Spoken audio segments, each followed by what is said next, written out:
C'est ça? Oui. Au titre de placement, aux coupons ainsi qu'aux opérations faites avec les établissements. Voilà, les titres de placement, ça on avait dit. C'est-à-dire vous allez à la BRVM, vous achetez un titre, ça coûte aujourd'hui 1000. Bon, vous attendez, dès que le titre fait 1200, vous gagnez combien? 200. Vous vendez les titres. Ça, c'est pour avoir un gain immédiat. Alors que titre de placement, ça, titre de participation, là, je vais prendre des actions Sonatel et j'attends jusqu'à la fin de l'année pour avoir des dividendes. Au coupon aussi, c'est des sortes de titres.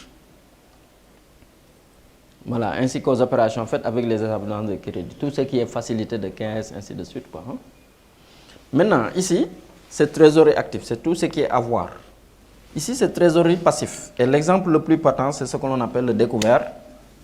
Voilà, découvert bancaire. C'est quoi le découvert bancaire pour l'entrepreneur?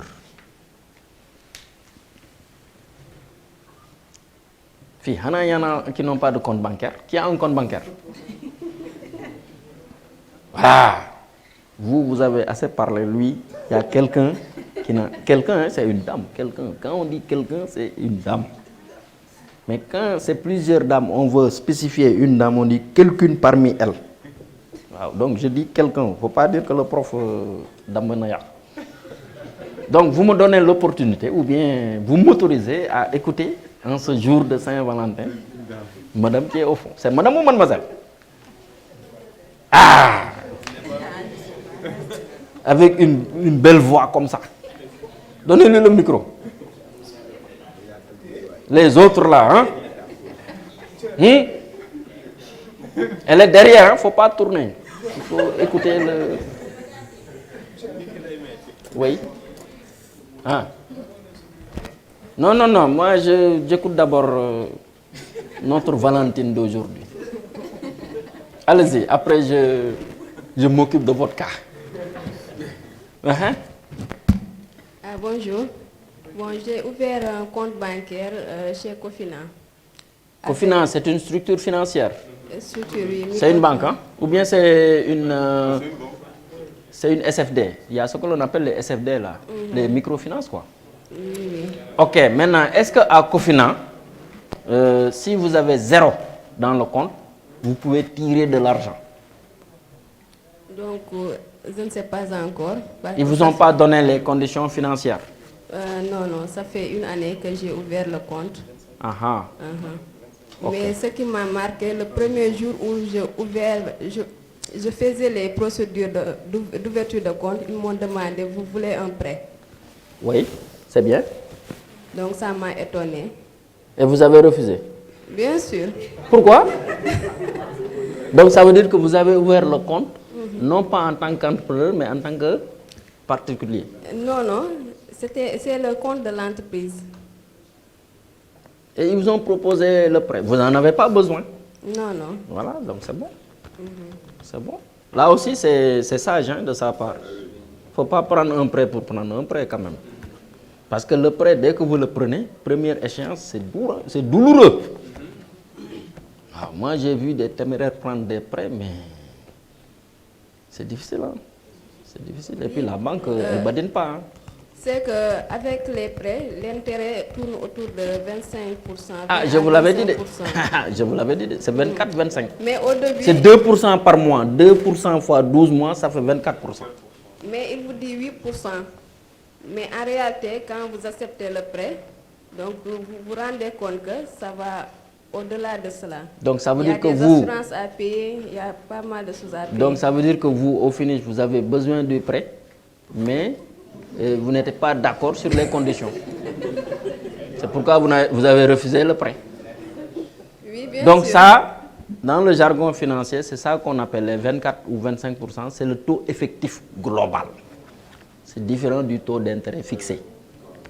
Donc là aussi, comme elle le dit, il faut faire attention. Il ne faut pas prendre pour prendre, il faut analyser les conditions de banque. Si la banque, si les conditions ne vous sont pas favorables, il faut aller ailleurs. C'est tout. Il y a plus de 24 banques au Sénégal, quand même. Et plus de microfinance. C'est à vous de voir. Hein? Vous êtes le maître. Dès que vous avez embrassé le métier d'entrepreneur, vous vous êtes dit que je vais avoir mon destin en main. Donc dans main, il y a maître. Vous êtes le maître de votre propre destin. Vous ne devez pas accepter n'importe quoi juste pour être entrepreneur. C'est bon? Il y a d'autres conditions que j'ai découvertes récemment. Quand j'étais intéressée avec les prêts. Oui. Donc je me suis rapprochée d'eux. Oui. Maintenant, en tant qu'entreprise, ils m'ont dit qu'il faut une garantie. Une garantie? Une garantie plutôt. Où ça? Quel genre de garantie? Une personne qui peut... Ça, c'est caution solidaire. Pourquoi? Parce que vous, par rapport au montant du prêt, il y a beaucoup d'enjeux. Si vous-même, vous ne pouvez pas donner directement la garantie, il faut une personne garante qui a les moyens. Et là, si vous amenez cette garantie, cette caution solidaire-là, ils vont me demander son bulletin de salaire et des formulaires à remplir. Donc moi, je voulais comme garantie le matériel à acheter sous forme de gage. Ah non, non, non, non, c'est pas possible. Parce que si vous avez dit le matériel acheté, là je suis d'accord. Parce qu'il y a un existant qui est là. Mais on ne peut pas garantir quelque chose qui n'est pas encore venu. Ah, voilà. C'est ça. C'est comme si vous jouez au loto, quoi, à la loterie nationale. C'est-à-dire, vous mettez vous faites une proposition pour dire que si demain il y a des rentrées, alors, avec les banquiers, il n'y a pas de si. C'est bon? Allez-y. Vous avez dit tout à l'heure que signifie découverte. Découverte bancaire? Oui. Je vais y venir. Allez-y. Donnez-moi l'explication. Par exemple, donc la question c'est qu'est-ce qu'un découvert bancaire?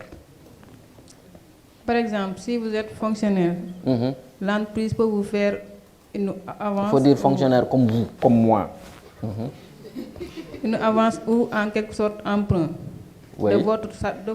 du salaire du mois suivant. Par exemple, vers le 20-22 et jusqu'au 28 ou 29, vous pouvez faire une découverte à la banque pour couvrir vos besoins. C'est ça. Mais après ce mois, après le paiement du mois suivant, c'est immédiatement. Oui, la banque va retirer. Voilà. Est-ce que vous avez compris? Bien, moyennement. C'est-à-dire, moi, je vais le traduire en français facile, ce qu'elle a dit là. Le découvert, c'est, vous avez 0 francs dans votre compte bancaire. Mais comme elle dit, le 15 du mois, vous êtes fauché. Mais quand vous ouvrez le compte, comme elle, vous avez négocié un découvert. Moi, mon découvert, c'est 35 000 francs. C'est quand j'étais à l'ENA avec ma petite bourse. Mais j'ai voulu laisser ça. C'est récemment que, qu'en faisant un autre prêt, que la bonne dame, vraiment, elle a sursauté et elle m'a mis à 100 000. Donc actuellement, je vous donne mon cas. Moi, en cours de mois, si mon solde bancaire est égal à 0, c'est-à-dire mon salaire, j'ai tout pris, c'est égal à 0, avec le contrat que j'ai avec ma banque, je peux retirer jusqu'à hauteur de 100 000 francs. Mais comme elle dit, dès que le salaire tombe, supposons mon salaire c'est 300 000 ans, dès que, moi c'est 300 000 ans, oui, dès que ça tombe, oui, ne vous fiez pas aux apparences, tout ça on m'a donné. Dès que ça rentre, donc c'est quelque chose qu'on précompte ou bien qu'on prélève immédiatement. Donc c'est une facilité que la banque accorde. C'est un prêt à très très très court terme. C'est pourquoi on le met en bas de bilan. C'est ça, hein? Donc au lieu de le mettre ici en trésorerie actif avec un signe négatif, le CISCOA vous dit qu'il faut le mettre au passif parce que c'est une dette que vous devez à l'entreprise. N'est-ce pas? Et ici, après je vais prendre votre question, ici, il y a un classement par liquidité croissante. Ici, liquidité croissante. Les biens les moins liquides sont en haut et les biens les plus liquides sont en bas. Est-ce que c'est tous les jours qu'on peut transformer en argent l'ordinateur? Il faut aller à Sandaga, hein? Ou bien, non, pas Sandaga, ça? Non, Kolwez. Koloban Ngedem. Et maintenant, en y allant, il faut porter des jeans ou des pantalons avec des fermetures. Vous prenez un cadenas, vous mettez, parce que sinon, les gars, ils ont des techniques. Et vous prenez le truc là, il y a des trucs qu'on vend avec des chaînes là, vous le mettez ici, comme les monotes, et vous le mettez ici, pour aller... Ah, c'est la Saint-Valentin, si vous n'avez pas l'argent, vous êtes fauché, vous êtes foutu. La nuit ne sera pas intéressante. Hein? On peut prendre une question en ligne? Oui. C'est Dame Diop qui revient depuis Saint-Louis. Ah, mon ami Diop. Il dit comment se passe le rachat de crédit, le rachat de crédit de banque, comment se passe le rachat de crédit de banque en banque après avoir eu un découvert? Ça, quand le découvert, c'est-à-dire ce qu'il pose, c'est je suis à la SGBS et j'ai un crédit là-bas. En plus du crédit, j'ai un découvert. Et maintenant, une autre banque me propose des conditions plus préférentielles et je veux y aller. Maintenant, si vous avez les sous, il faut rembourser le découvert et l'autre banque va racheter le crédit. Ça veut dire quoi? Supposons que l'encours restant, c'est 5 millions et que vous négociez là-bas un 7 500 000, la banque va vous donner un crédit de 7 500 000 et vous remboursez les 5 millions. Si vous avez l'argent. Si vous n'avez pas l'argent pour payer le découvert, mais la banque va racheter et le crédit et le découvert. Mais le véritable problème, et même là, un militaire, fonctionnaire, a eu à sauter au-dessus du comptoir là pour cogner une dame, une banquière. Hein? Le véritable problème, c'est l'attestation, comment il l'appelle? L'attestation de non-engagement. Les banques, comme c'est la guerre, il faut montrer à l'autre banque qui doit vous donner 7 500 000 ou bien plus le découvert. Il faut lui dire que je n'ai plus d'engagement avec ma banque actuelle. Et là, d'abord, ils vous le font payer. Très cher, c'est plus de 50 000. Et ensuite, ils mettent du temps, surtout les disquettes là, ils mettent du temps à vous le donner, juste pour vous enquiquiner, pour que vous restez. Le gars, il était comme ça, mais il a créé un scandale et on l'a mis dans la presse. C'est ça la difficulté. Parce qu'on ne peut pas contracter un engagement alors que pour le même dossier, on a d'autres engagements. C'est ça la difficulté. Maintenant, on peut racheter le prêt ou bien le crédit au sein d'une même entreprise. Supposons qu'il m'a donné 5 millions, je fais 3 ans, il reste 2 500 000 ou bien 3 millions. Et actuellement, j'ai un besoin de 10 millions.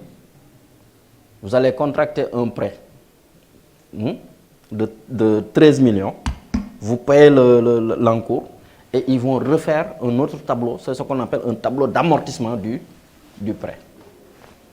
Là aussi, ça dépend. C'est pourquoi je dis il faut tisser de bonnes relations avec votre banquier parce qu'il y a beaucoup de facilités, de possibilités qu'ils peuvent vous accorder. Hein.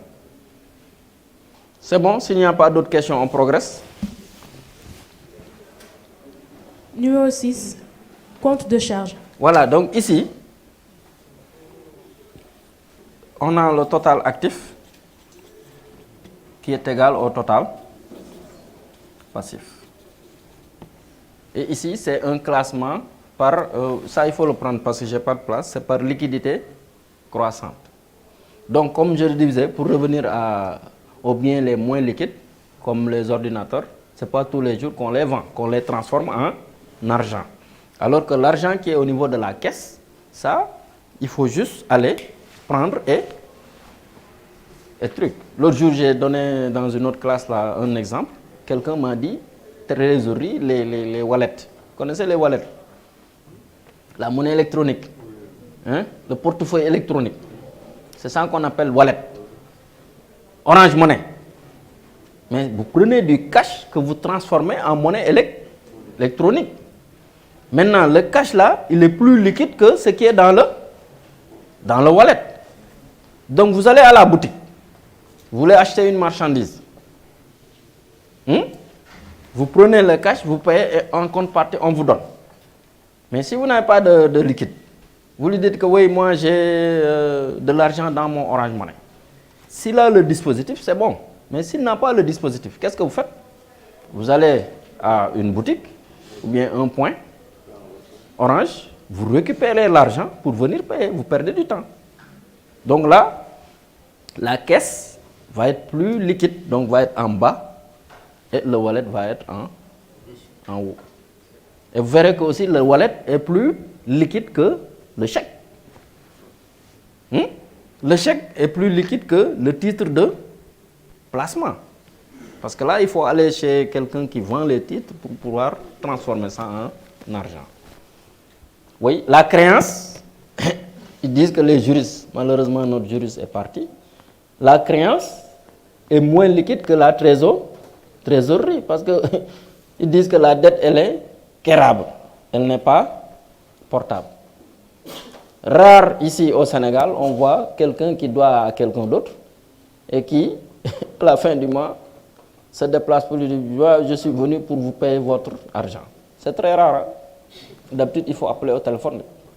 On vous coupe. Vous rappelez boîte vocale.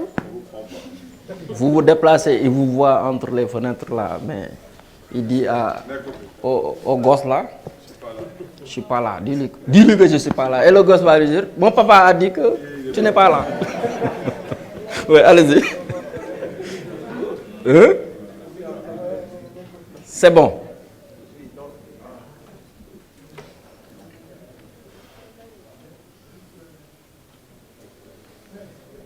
Par rapport à la liquidité croissante, si c'est une entreprise qui peut faire des transactions en ligne, par exemple, oui.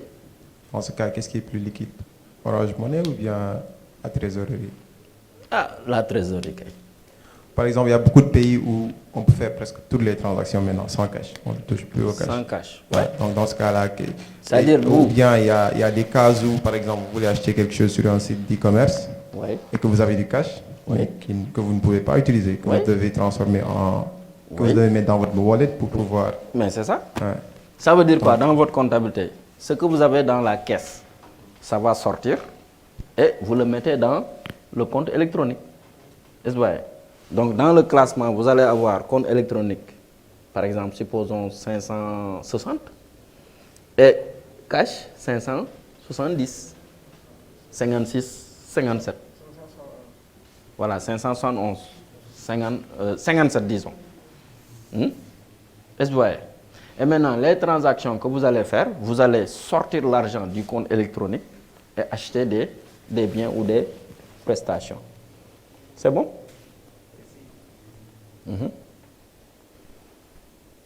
Allez-y. Si c'est quelque chose que vous devez faire assez fréquemment par rapport à votre cœur de métier. Mais vous surchargez le compte électronique? Oui, donc dans ce cas, sur la comptabilité, qu'est-ce qui vient en premier en termes de liquidité croissante? Non, le classement, lui, il est figé. Ah, il est figé? Oui. Ça, vous allez dire, bon, ça, je clique pour les autres. Ici, vous allez actif, passif, hein? N'est-ce pas? Vous avez 2, 3, 4D et 5 actifs. Trésorerie actif. Mais dans la subdivision de mon compte trésorerie actif, je vais avoir monnaie électronique.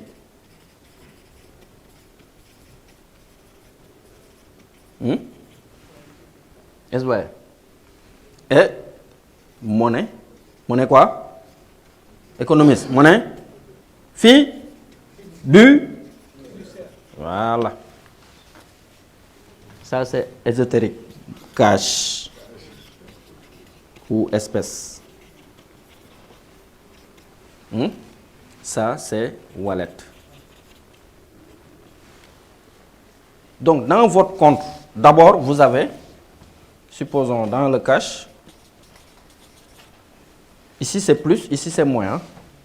Dans le cash, vous avez 1 million. Ici, dans le wallet, vous avez 0. On n'a pas encore fait la transaction, mais j'ai de l'argent en caisse. Ici, c'est la caisse. Maintenant, je veux faire une transaction, mais la transaction n'est possible qu'en monnaie électronique. Qu'est-ce que je fais? J'approvisionne le compte monnaie électronique. C'est une transaction de 200 000. Je fais ici diminution de 200 000. Donc, il me reste combien? Il me reste 800. Et j'ajoute ici combien? 200 000. Parce qu'ici, c'est plus moins. N'est-ce pas? J'effectue la transaction. Donc, je vais faire quoi? 200 000. Et ici, c'est la transaction. 200 000. C'est bon? Je dois faire une autre transaction. Même chose, même chose. Si je ne veux pas approvisionner successivement, je prends les 1 million et je mets dans le wallet. Je me fais une réserve. Et chaque fois, j'effectue la transaction. Et vous allez voir que dans le système informatique, quand vous interrogez le compte cash, il va vous dire telle date, ça, solde, ça. Ainsi de suite, ainsi de suite. C'est bon? Si ce n'est pas clair, vraiment, je rends le tablier. Monsieur, en fait, j'ai une question concernant les actifs, les immobilisations corporelles. Oui. En fait, vu que c'est des éléments qui perdent de valeur d'une année à l'autre, est-ce que lorsqu'on fait l'évaluation des actifs, il doit faire l'objet d'amortissement ou bien? Ça, on le verra même dans les exercices. Wow. Il doit faire l'objet d'amortissement. N'est-ce pas que le boutiquier, quand vous achetez quelque chose et que vous voulez le rendre au même prix, qu'est-ce qu'il vous dit? Toute marchandise qui sort de la boutique perd de sa valeur. Des fois même, il dit, ouais, ah, ça, c'était pas comme ça. Ou bien, il y a une tache noire là. Je ne reprends pas ça. Ou bien, au lieu de reprendre à 1000, je reprends à 50 francs. Et les bandits, c'est les vendeurs de ferraille là. Ils voient quelque chose qui coûte 100 000 et ils vous disent c'est 20 000 francs quoi, ou bien c'est 5 000. C'est lamentable, hein? C'est lamentable. C'est bon? La classe 6 est destinée à enregistrer les charges qui donc on revient à notre tableau récap. Voilà, donc ici vous avez les 6. 6 c'est quoi? C'est les charges. 6 c'est les charges. Vous allez avoir 60, 61, 62, 63, 64. Parce que c'est d'abord les classes, ensuite les subdivisions, les comptes principaux et ensuite les comptes divisionnaires. Donc 60 c'est les achats, on le verra dans le cours. 61 c'est les transports. 62 c'est les services extérieurs A, 63 c'est les services extérieurs B, 64 c'est les impôts et taxes, 65 c'est les autres charges, ou bien les charges diverses, 66 c'est les salaires, 67 c'est les charges financières, 68 c'est les amortissements, 69 c'est les provisions pour dépréciation. C'est bon? Continuez. Numéro 7.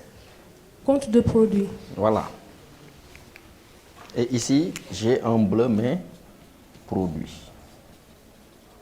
Donc ici, 70, là où j'avais achat, 70 c'est vente.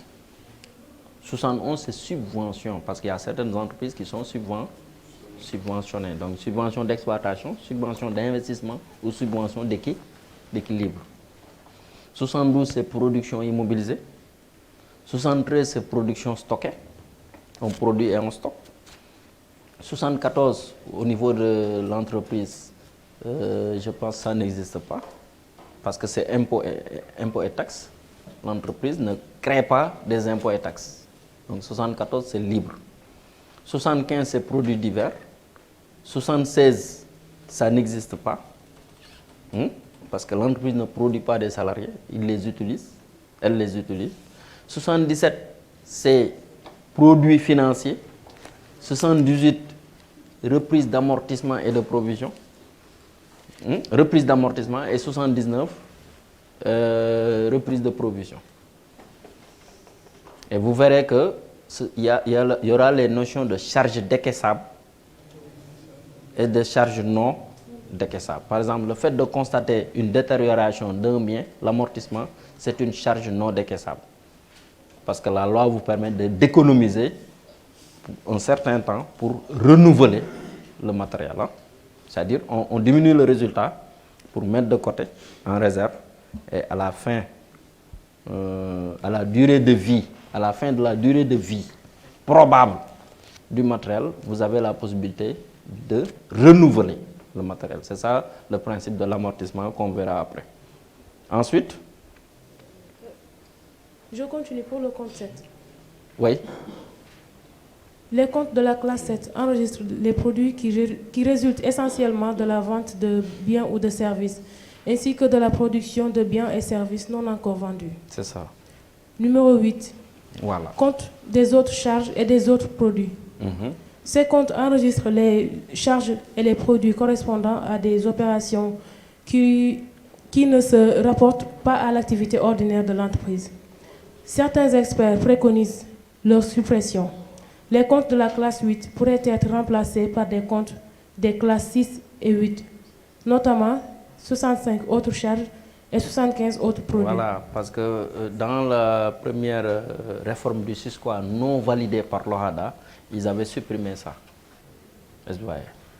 Donc, en résumé, actuellement, c'est des 8 impairs.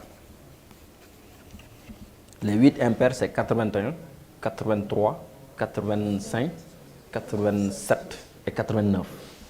Et il y a les 8 paires. Maintenant, le SISCOA dit tout ce qui est 6, ça rentre dans le cadre de l'activité normale. AO.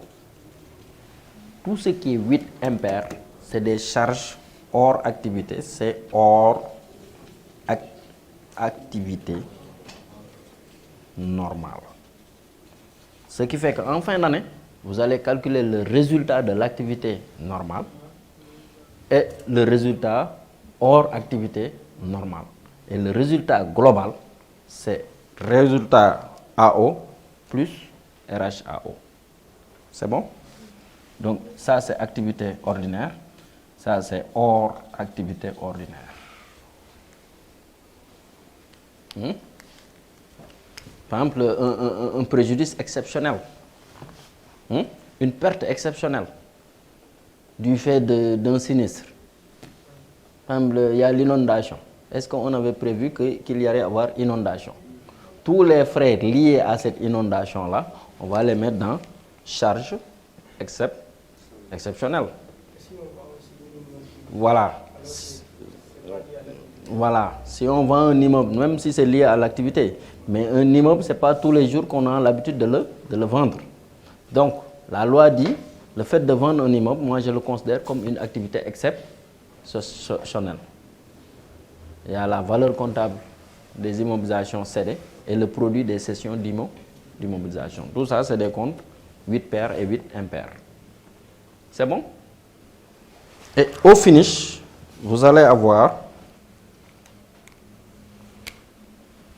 Ici, on ne peut pas mettre l'égalité. Au finish, vous allez avoir... Est-ce que total produit égale total charge? Non. Donc, vous allez avoir total produit, total charge, et ici, total produit. Et vous allez équilibrer avec le résultat. Et je le mets ici. Je vais mettre résultat. C'est plus ou moins. Donc, ça veut dire que ce n'est pas comme ici avec le découvert où c'est moins, on l'amène de l'autre côté. Et au finish, c'est là où vous allez avoir total ici égale total ici. Et là, je ne mets pas charge au produit parce que total charge est là, total produit est là. Et ce résultat-là,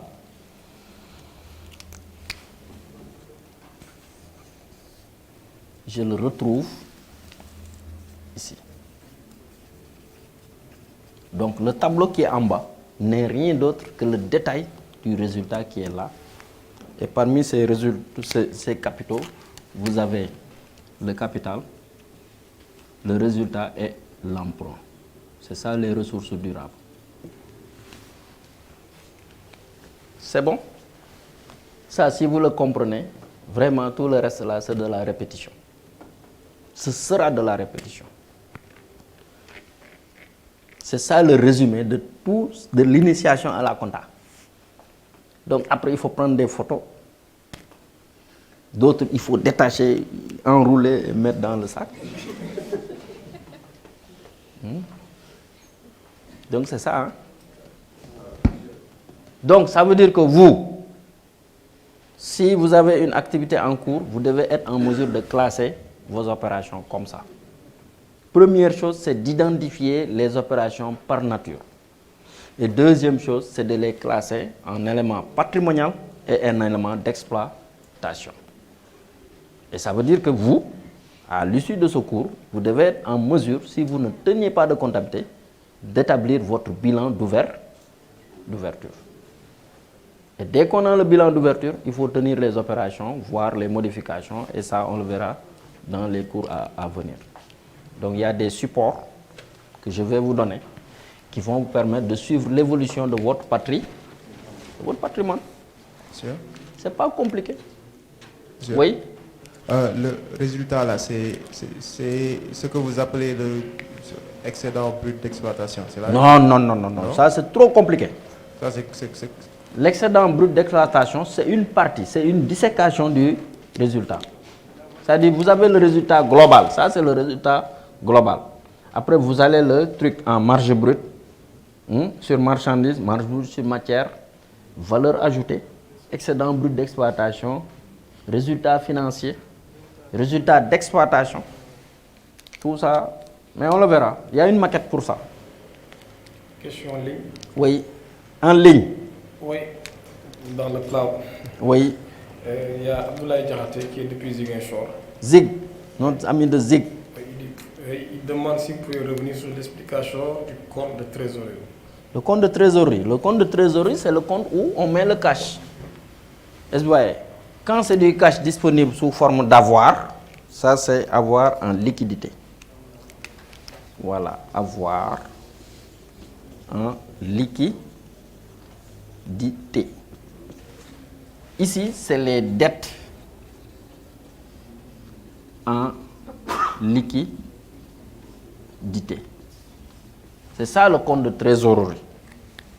Est-ce que vous voyez? Mais le découvert, il n'est disponible, il n'est possible que pour le compte bancaire. Parce qu'au niveau du compte, c'est des jeux d'écriture. Mais est-ce qu'une caisse peut être à découvert?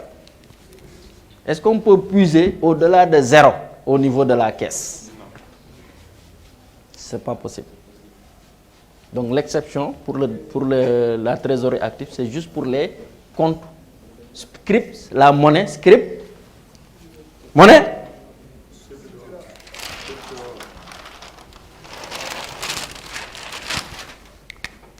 Voilà.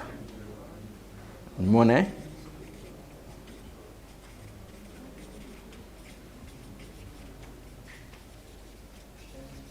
Ça, c'est les comptes bancaires. Ou bien les chèques.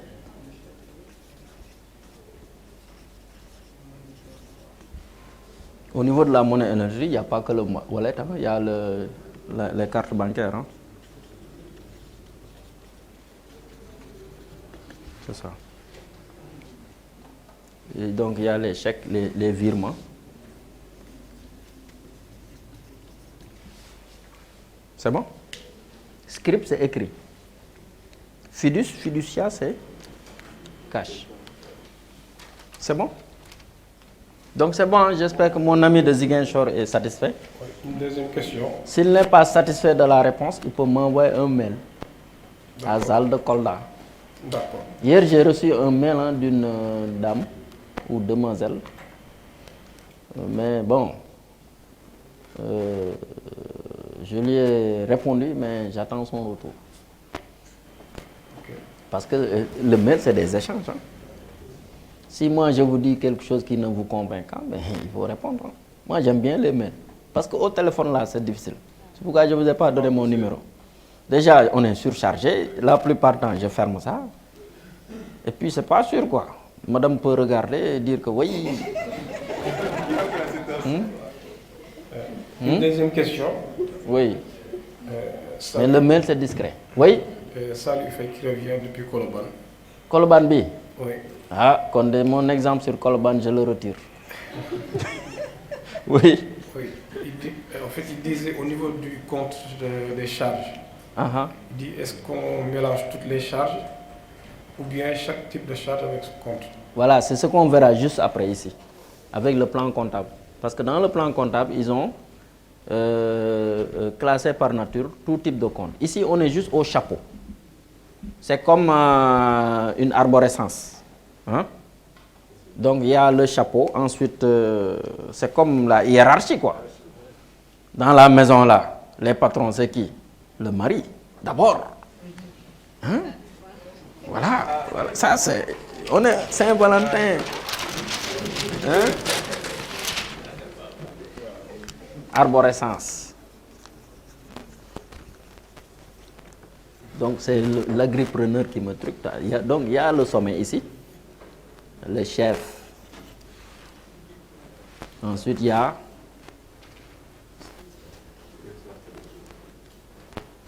Bon, je raisonne en droit musulman. Hein?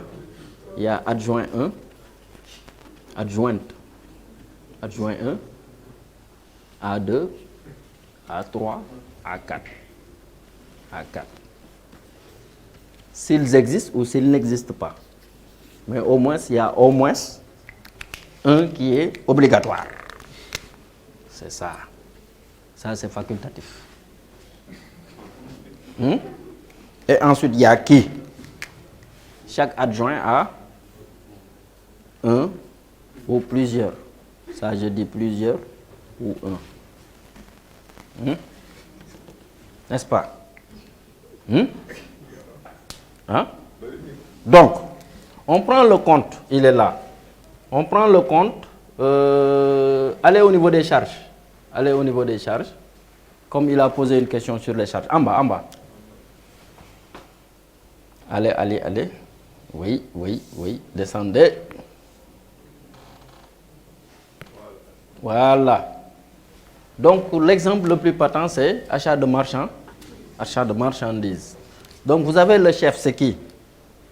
Le chef, c'est 6. C'est la classe 6 des charges.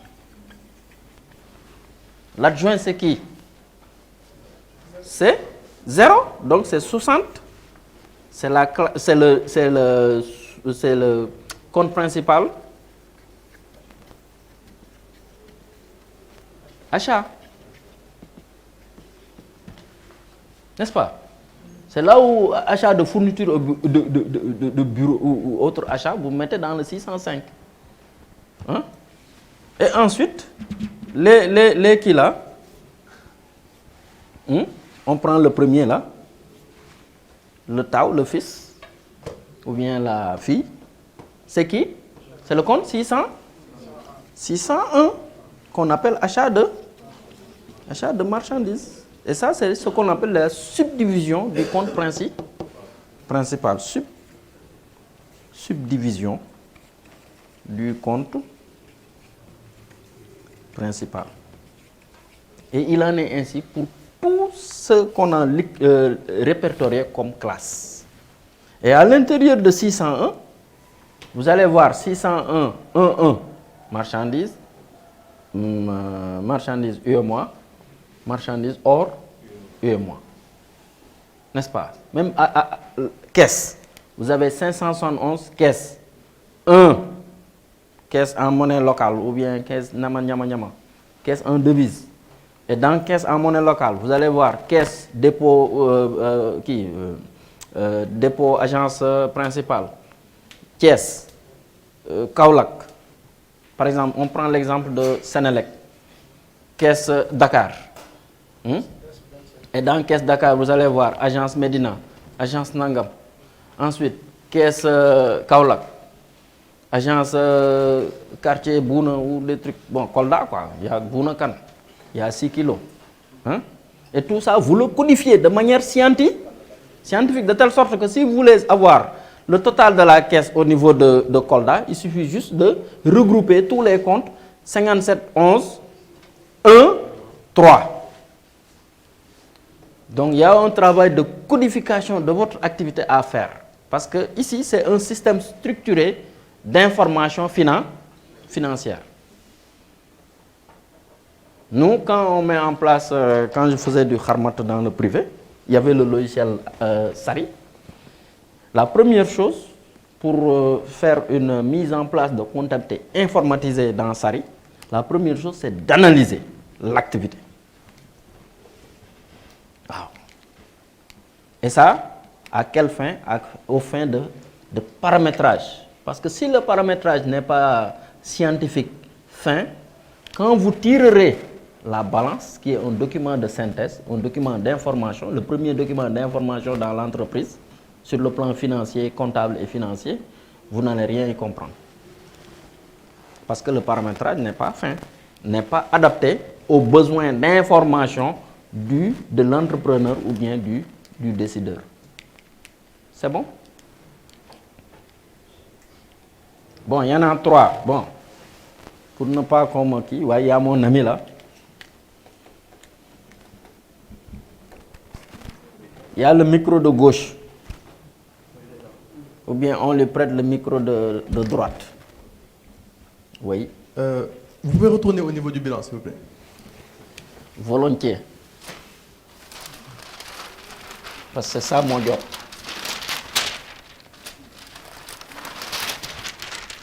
Oui. Là, vous dites que les ressources durables, c'est capital, plus résultat, plus emprunt. Oui. Emprunt, ce n'est pas une dette. Oui. Donc, qu'est-ce qui va nous faire savoir si on met ça au niveau du 1 ou au niveau du 4?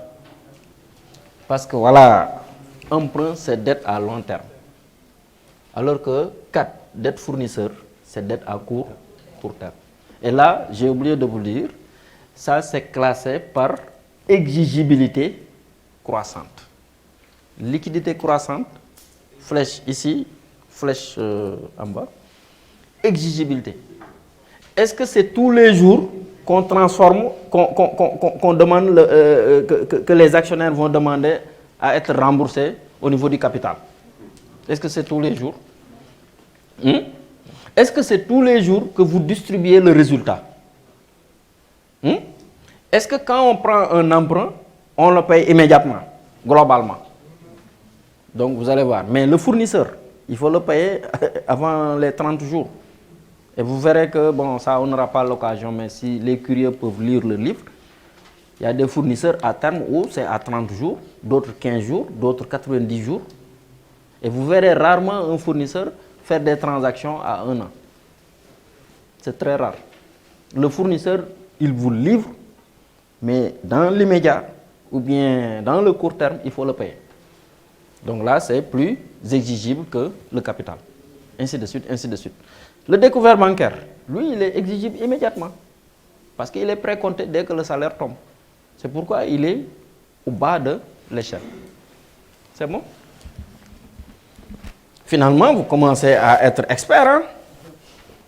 Maintenant, j'ai du mal, hein? J'ai du fil à retordre. Hein? Mon frère. Diop. Oui. Sont les Ndiayen là. Manifestez-vous. Bonjour. Oui. Je suis un Ndiayen. Ah! C'est au niveau du compte 5. 5. Ouais. Quel niveau? Actif ou passif? On peut dire globalement. Actif, ouais. Et les effets de commerce. Oui. Il y a l'escompte. Oui. L'escompte, c'est un effet de commerce. Oui. On peut dire que c'est un intérêt qu'on doit payer pour pouvoir récupérer un chèque qui n'arrive pas à l'échéance. Oui. Donc, l'escompte, on l'enregistre au niveau de l'actif ou bien au niveau du passif? Voilà, donc escompte, il y a 2 composants. Escompte. Il y a le principal et il y a les frais d'escompte, c'est-à-dire les commissions. Il y a d'abord les commissions et il y a l'intérêt. Le principal, lui, c'est-à-dire l'effet. L'effet. Ça, il faut que je schématise. Hein.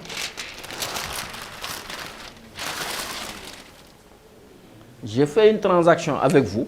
Je vais utiliser des comptes en tête pour que vous... C'est trop tôt, mais comme vous êtes des esprits évolués. Donc, ici, vous faites un achat 601. Achat. Non. Je fais une vente. Je fais 411 clients pour 100 et 701 ventes pour 100. Ça, c'est une créance ordinaire.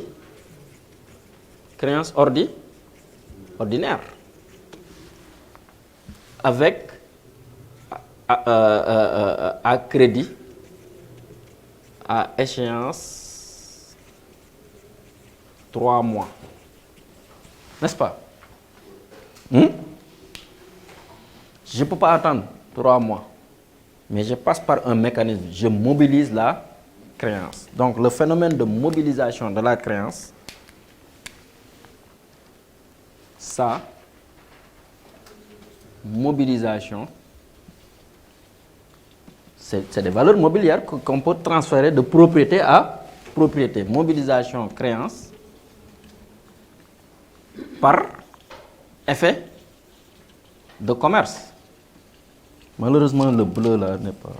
Voilà, donc c'est billet à ordre ou lettre de change. Et vous allez voir que même dans les systèmes, les banques, les systèmes de paiement de l'UEMOA, SICA et STAR, billet à ordre c'est 0,46, le type et lettre de change c'est 0,45. Est-ce que vous voyez? Donc ça veut dire quoi? Je vais sortir les 100 francs là. Donc je solde le compte.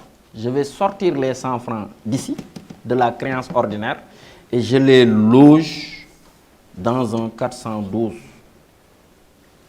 Client, effet à recevoir. C'est de l'argent que je... Et je les mets ici. C'est une créance mobilisée sous forme d'effet de commerce. Maintenant, là, ça me donne la possibilité, après 2 mois, après 1 mois,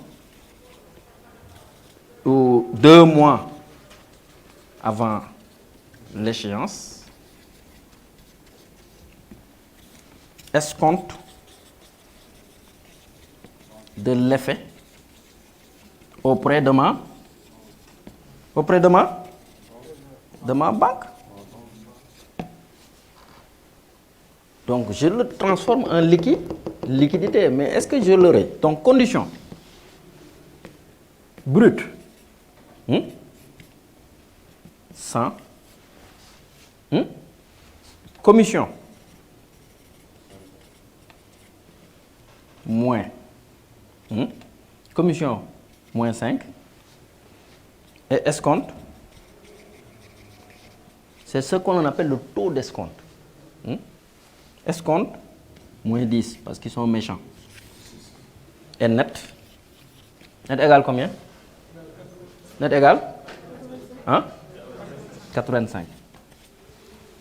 Comme moi, je ne peux pas attendre.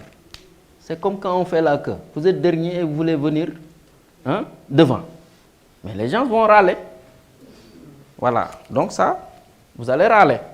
Parce qu'au lieu d'obtenir les 100 dans 3 mois, vous allez obtenir les 85 dans l'immédiat. Mais ça, vous allez dire que d'où provient l'argent?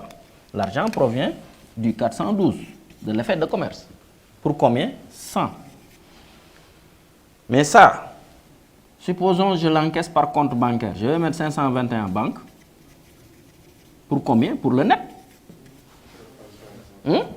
Vous allez mettre 63 commissions bancaires pour 5. Et vous allez mettre un 67.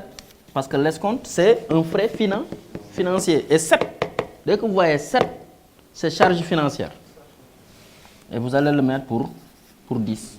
85 plus 5 plus 10 est égal à 100. Donc, qu'est-ce que ça veut dire? Ça veut dire que je transforme la créance mobile en liquidité, mais avec une valeur nette de 85. J'ai laissé des plumes parce que j'ai eu 2 charges qui vont venir en perte de mon activité, qui vont venir en diminution de ce produit-là. Donc, au final, quand vous allez faire votre compte de résultat pour cette opération, vous allez avoir produit 100. Au lieu de rester 3 mois pour avoir 100 toujours, je me suis auto-pénalisé en escomptant et je vais avoir 100 moins 5 moins 10. Je vais avoir une perte, un bénéfice net de 85. C'est bon? Voilà. Est-ce que c'est clair? Si ce n'est pas clair, on reprend. C'est bon. Vous êtes des scientifiques. Moi, je ne vais pas vous caresser du sens du poil. On y va. Et si certains sont mécontents, on va au terrain de foot. On vide le contentieux là-bas. Monsieur, veuillez reprendre l'exemple. Oui? Veuillez reprendre l'exemple. L'exemple de? Ce que vous venez de faire tout à l'heure. Qu'est-ce que vous n'avez pas compris, pour être plus précis? Non, je n'ai pas suivi. Ah! Il s'auto-pénalise, hein? Donc, j'ai dit, il a demandé le mécanisme de l'escompte d'effet de commerce. Je lui ai dit, dans le cadre d'une opération de vente normale, je vous vends mon bien en 100 et au lieu de me donner de l'argent, vous négociez, comment dirais-je, un paiement à terme. N'est-ce pas?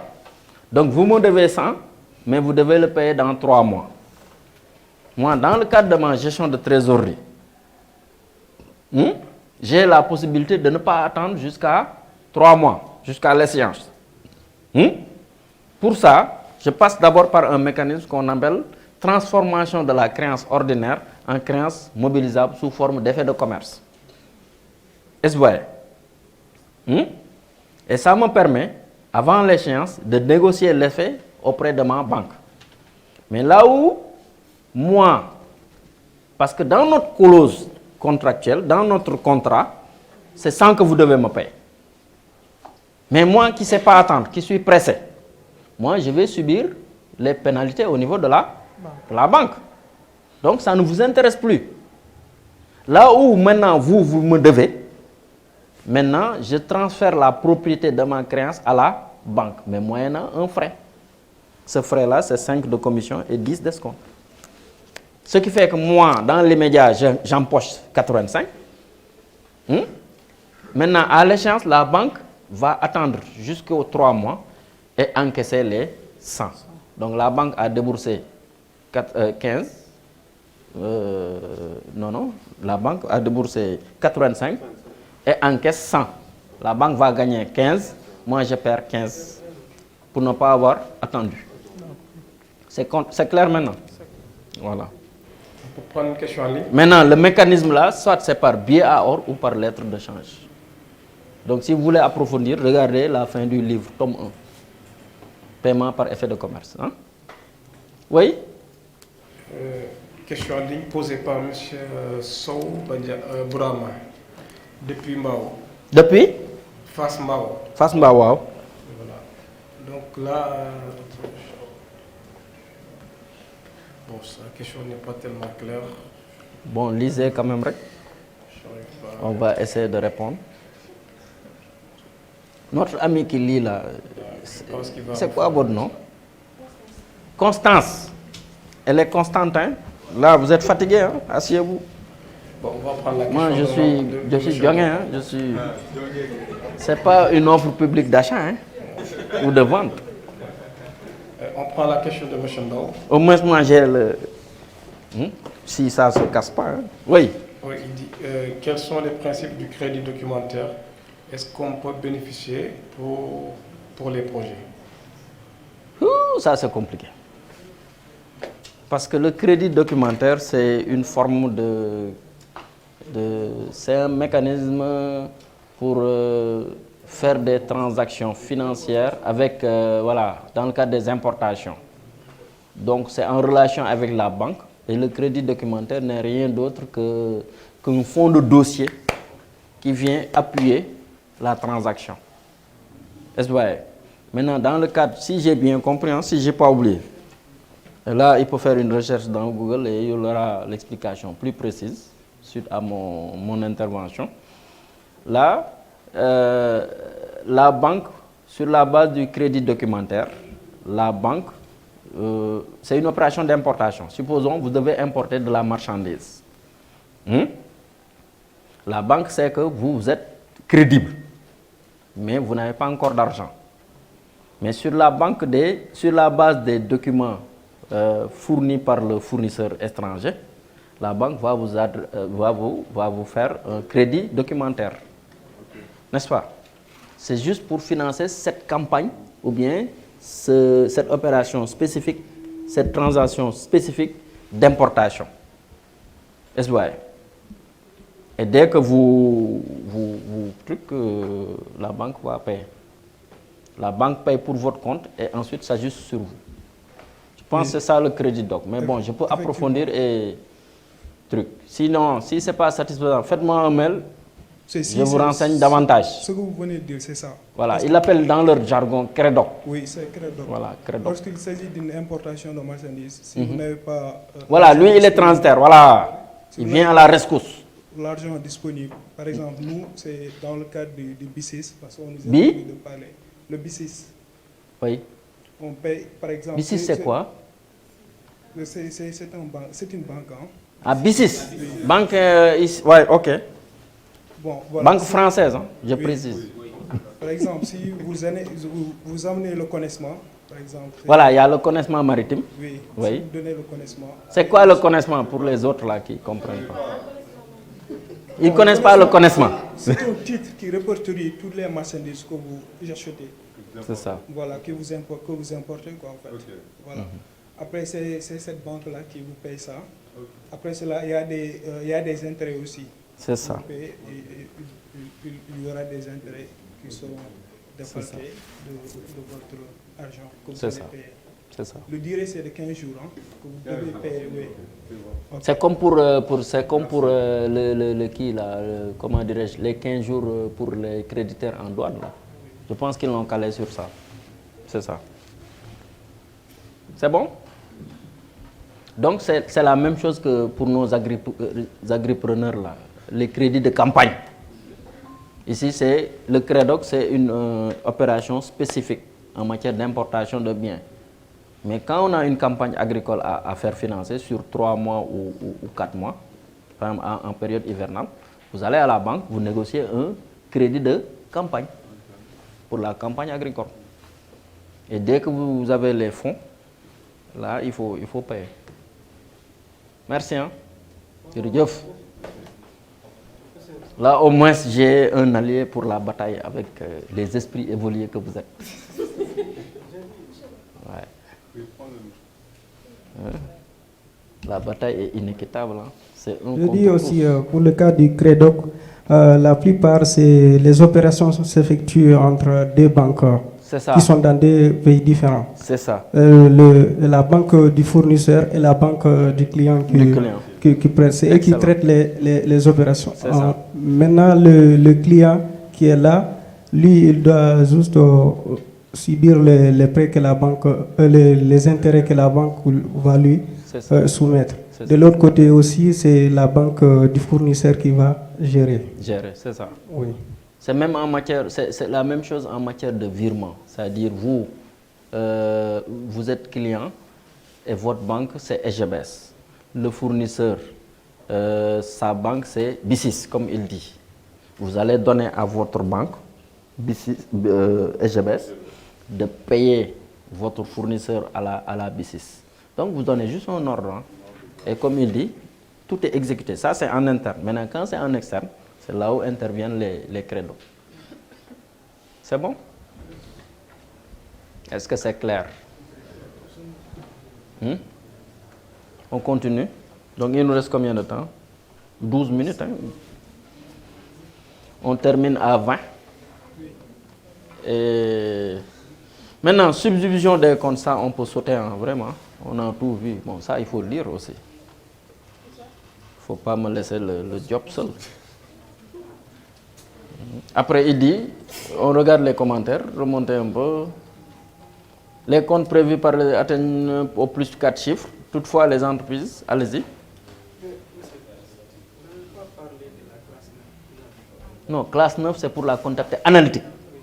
Pour le cloud, là, il demande classe 9. Classe 9, c'est comptabilité analytique. Analytique, analyse des coûts, quoi. Ou bien pour les engagements hors bilan.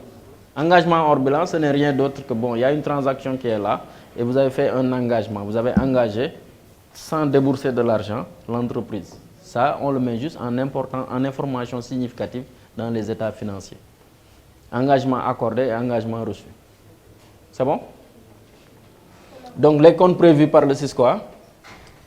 Les comptes prévus par le SISCOA atteignent au plus de 4 chiffres. Toutefois, les entreprises ont la possibilité d'ouvrir toutes les subdivisions qui leur paraissent utiles. Inversement, si les comptes prévus par le SISCOA s'avéraient trop détaillés par rapport aux besoins de l'entreprise, elle peut les regrouper dans un compte global de même niveau, à condition que le regroupement ainsi opéré puisse au moins permettre l'établissement des états financiers annuels dans les conditions prescrites. Voilà, donc ça, après, il va faire un développement. Descendez. Tout ça, je vous invite à lire. Il faut lire, hein? Il faut savoir lire. Allez-y. Vous êtes des autodidactes. Allez-y, descendez. Ils comprennent déjà, descendez. D'accord. Ou bien remontez. Voilà. Maintenant, cas particulier des comptes individuels. Allez-y, lisez, j'explique. L'entreprise peut avoir plusieurs centaines ou plusieurs milliers de comptes individuels, notamment de clients et de fournisseurs. La codification des numéros de comptes individuels ne suit pas intégralement les principes de codification décimale prévus par le plan comptable SISCOA. Exemple, pour une entreprise qui compte 900 clients, le compte 4111 clients peut être subdivisé en 4111 1001 clients Adams, 4111 1002 clients bas, 4111. C'est bon, on comprend, c'est bon. C'est bon. Faut pas l'intimider, hein. Voilà. Donc, ce qu'elle vient de dire là, c'est là où j'ai moi un 411 clients. Tous les clients de Senelec, il va dire, je vais créer une nomenclature sur la base de ça. C'est ça qu'on appelle la comptabilité auxiliaire, le compte auxiliaire. Compta auxiliaire. Et ici, c'est ça qu'on appelle la compta. Compta, ce qui est collectif. Compta, il l'a dit, général. C'est tout. Vous allez avoir des balances généraux, la balance générale des comptes, et vous allez voir la balance auxiliaire. Ça veut dire toutes les transactions effectuées entre Senelec et moi, on peut tirer le détail. Mais tous les clients de Senelec, on les regroupe dans un seul compte collectif. Et maintenant, Senelec, pour identifier vous, en tant que client, il va mettre 411, qui est le radical, et mettre 001 Diop, 002 Fall, 003 Sar, 004 Nyoumou. Il y a une fille qui s'appelle Marlène Nyoumou. Ah, il ne faut pas enregistrer. Ensuite, ainsi de suite. Ça permettra d'avoir le total, si vous avez 100, que ça se reflète en contagéné 100. Imaginez si Senelec n'avait pas fait ça. Il ne pouvait pas vous adresser individuellement des factures. C'est bon? C'est aussi valable pour client que pour fournisseur. Hein? C'est bon, continuez. Bon, parallèle constante, c'est pour la mémorisation. Par exemple, ils vous disent achat, vente de marchandises. Ici, cette charge, 6 charges, 7 produits. 65 autres charges, autres produits. Et vous verrez ici, vous voyez, charge provisionnée, reprise provisionnée. Il y a que, c'est le même chiffre, mais il n'y a que la première lettre, le premier chiffre qui change. C'est pour mémoriser. Hein? Allez-y. Le Cisco essaye... Non, c'est pas la peine. Bon, survoler. Hein? Voilà, les constantes, descendez un peu. Voilà, ça lisez un peu. Voilà. Exemple de constante. Le chiffre 9, en 3e ou 4e position, correspond à un solde inversé par rapport à la nature normale des comptes de la catégorie. C'est ça. Utilisation des comptes 401 à 408 pour les comptes de fournisseurs créditeurs et du compte 409 pour les comptes de fournisseurs débiteurs. C'est ça. Utilisation des comptes 411 à 418 pour les comptes de clients débiteurs et du compte 419 pour les comptes de clients créditeurs. Voilà, donc ça veut dire que de 401 à 408, c'est effectivement des dettes. Et que 409, c'est une créance. Pourquoi? Parce que quand moi, mon client, avant même de lui établir une facture, il me donne une avance sur commande, ça c'est une créance du client sur moi, fournisseur. Ce n'est pas une dette. Et ça, je vais le résorber quand je vais établir la facture. Supposons que c'est une facture de 100. Le gars me donne une avance de 25. Dans la facture, je vais mettre marchandise 100, avance 25, reliquat 75. Mais les 25, avant d'établir la facture, sont une créance du client sur moi. C'est ça l'exception. Donc chez le client, il va le mettre dans le 419. Et chez le fournisseur, c'est une créance, c'est une dette. Hein? Chez le fournisseur, c'est une dette. Chez le client, c'est une créance. C'est bon? C'est ça les exceptions. Maintenant, 8, où vous le voyez, dès que vous le voyez dans la nomenclature, c'est divers. Voilà. 8 à la fin, c'est divers. 8 en deuxième position, c'est amortissement. Ça, c'est des conventions, quoi. Vous n'avez pas besoin de comprendre ça. L'essentiel, vous, qu'est-ce qui est dans le compte bancaire? Voilà. Qu'est-ce qui est à la caisse? C'est ça qui vous intéresse. Khalis, ça, il faut le dire au comptable. Où est l'argent? Parce que c'est le détournement. Hein? C'est la période de détournement. Hein? Parce qu'on est en période de vache maigre. En économie, l'économie c'est là. Il y a des phases d'expansion et de récession. On est en récession économique. Avant on avait vécu ça en 2008. Là aussi, on était en récession économique. Et le trésor public avait des difficultés pour payer les fournisseurs. Après, on a eu une petite phase d'expansion. Mais depuis 3 ans ou 2 ans, c'est difficile. Hein? C'est difficile. Pourquoi? Parce que l'État a décidé d'investir. Donc de prendre la trésorerie et de l'immobiliser. Mais si l'État avait pris la trésorerie, l'argent pour faire le fonctionnement, ça crée un écosystème. Mais ici, c'est peu de gens qui vont. Vous allez croire que oui, on privilégie les Français. Non, c'est parce que eux, ils doivent nous faire des infrastructures qui demandent beaucoup d'argent. Donc l'argent étant rare, si on l'affecte à un domaine où on n'a pas encore les rentrées d'argent, mais c'est difficile. C'est pourquoi on vous dit, hein, quand vous investissez, vous puisez de la trésorerie. Et là, j'ai vu un formateur en agribusiness, un Camerounais. Cette période-là, avant de rentrer dans vos fonds, ou bien d'avoir une activité génératrice de revenus, il l'appelle la vallée des larmes. C'est-à-dire vous allez débourser beaucoup d'argent et pleurer. Et lui, il est très fort. Hein? Il est très fort. Il dit ça. Ça, c'est les revenus. Et ça, c'est le temps. Ici, c'est 0. Ici, c'est négatif. Les revenus sont négatifs. Et ici, les revenus sont positifs.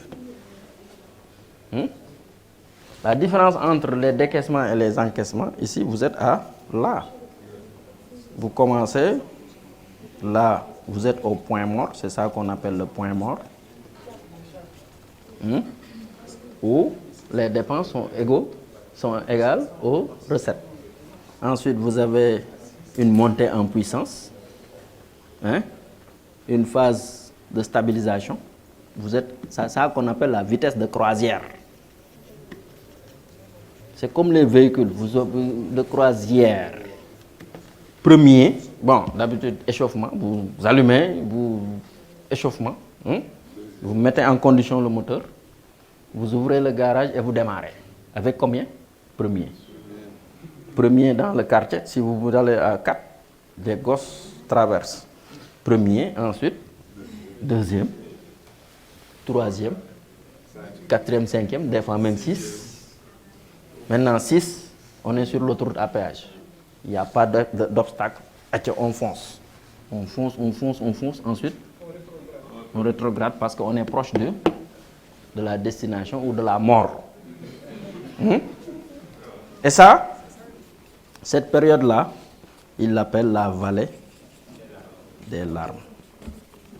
C'est là où vous déboursez beaucoup d'argent et vous vous rendez compte que est-ce qu'on ne m'a pas grugé? Ou bien est-ce que je ne me suis pas trompé d'objectif ou bien de projet? Donc c'est ça. Même les arbres, c'est comme ça. Les hommes, c'est ça. On naît, on grandit, on est en pleine capacité de ses moyens et ensuite, il y a le déclin. C'est pourquoi dire à l'âge de 40 ans, vraiment, il faut s'attendre à... C'est ça qu'on appelle en marketing la phase de lancement. Allez-y, oui. C'est ça qu'on appelle en marketing la phase de lancement. Oui, et ensuite? La phase de croissance. Oui. La phase de maturité. Oui. Et la phase de déclin. Tiens. Lancement, croissance, maturité, déclin. Et ça, c'est une loi immuable dans ce bas monde-là. Parce que kullu nafsin za'iqatul maut. Tout être va mourir. Il y a M. Yassine Diatta. Oui, Yacine, mon ami Yacine. Voilà, moi, j'ai fait le privé catholique, c'est pourquoi j'ai cette rigueur-là. C'est de vrais travailleurs. Il dit dans le cadre de paiement par effet de commerce, qu'est-ce qui se passerait avec la banque si le client ne paye pas après les 3 mois? Qu'est-ce qui se passe? Qu'est-ce qui se passerait Oui. Avec la banque si le client ne paye pas après les 3 mois? Non, parce que quand il y a le phénomène d'acceptation. Quand on accepte, vraiment, on s'engage effectivement à payer. Maintenant, s'il y a incident de paiement, s'il n'y a pas paiement, mais le client il est pénalisé. Hein? On dresse quoi? On constate ça par un huissier qui dresse un proté. On dresse un proté. C'est-à-dire on constate l'incident et on engage la justice pour rentrer dans ces fonds et on l'interdit de banque. C'est-à-dire c'est comme on a fait avec Wuhan. Hein, on va paralyser l'activité. Les transitaires là, si vous ne payez pas, on vous bloque dans le système. Et là, vous n'aurez ni recettes, ni dépenses. Non, vous n'aurez ni recettes, mais vous allez avoir des dépenses. Et là, c'est la catastrophe. Donc, il y a des mesures de coercition. Voilà. Dernière question. Dernière question. Il est quelle heure? Ça a été posé par... Aujourd'hui, c'est vendredi. Oui. Ça a été posé par Bamba Fall. On n'a que 6 minutes. Oui. Donc, ça, je vais prendre croissance, maturité, déclin. Merci. Oui. Il dit si vous pouvez expliquer la garantie bancaire que demande un client à un fournisseur pour la soumission d'un marché public et comment ça se passe. Voilà, pour la soumission d'un marché public, c'est formalisé, hein, parce qu'il y a ce que l'on appelle la garantie de soumission. Soit c'est la banque qui vous fait cette garantie de soumission, ou bien vous allez à la caisse de dépôt et consignation, on vous fait cette garantie de soumission. Voilà, donc c'est un document, et la banque vous dit, dans le cadre de la soumission du marché, je vous garantis. Il y a aussi la garantie de bonne exécution du marché. Là aussi, c'est la banque qui vous donne. Maintenant, si vous avez besoin de sous, ça c'est juste la garantie en cas de défaillance, de non-exécution ou de non-soumission. Maintenant, si vous avez besoin des sous pour exécuter le marché, là vous sollicitez un crédit au niveau de la banque. C'est bon? C'est bon. C'est bon, donc le cloud s'est clôturé aujourd'hui. Dakar aussi, dans la salle, c'est clôturé. On se voit lundi. Lundi, il y aura l'exercice. Peut-être qu'on va vous envoyer ça par mail. L'exercice n'est rien d'autre que de répertorier votre activité et de le classer en exploitation et patrimoine. Et lundi, on va commencer à utiliser le support. On va faire de la vraie compta. Waouh, waouh. Waouh, waouh. Même lundi, si vous voulez, matin, soir, moi j'ai mon temps. Parce que j'ai pris un congé pour ça. Rien que pour vous. La séance est levée.